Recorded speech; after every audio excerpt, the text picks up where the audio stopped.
Relationships. It all boils down to that. We work with them to find what works for student A, because it doesn't work the same way for student B.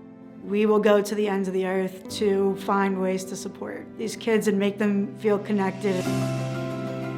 So Seaport Academy is a small special ed school in Chelsea, Massachusetts, serving 28 to 32 young men, ages 13 to 22, grades 8 through 12, with social and emotional stuff, learning disabilities. The Seaport students that we do take have a great potential to get what they need, but they require an alternative setting to do it. We like to give them a lot of agency. We put them in the driver's seat, and we're there with them in the passenger seat, I guess, helping them to get to where they would like to go, try things that they didn't know were possible. There's not a set standard by which you can say, hey, a student was successful. Sometimes it is graduation.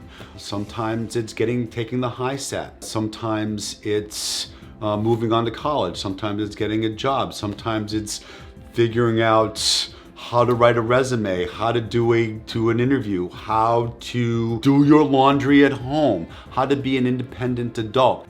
The rewarding thing is being able to share the passions that I have with these kids. And for me, it's been working in the wood shop. I run a culinary program now with students.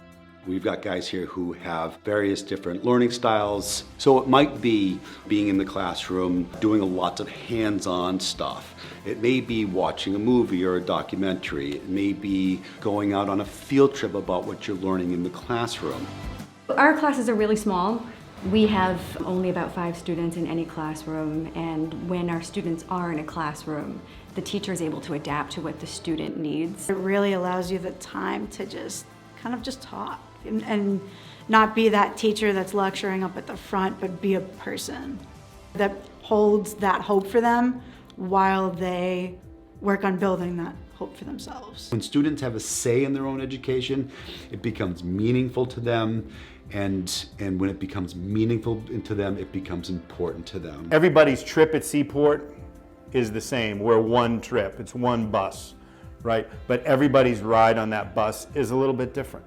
When you work with students really closely, you get to see what their particular path is going to be, and that really comes through not just reading a file, because a student is more three-dimensional than what you can read in a file.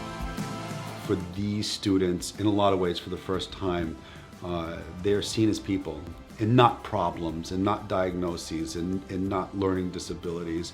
They're people. We believe in them and where they can go. There is a future for these students, for every single one of them.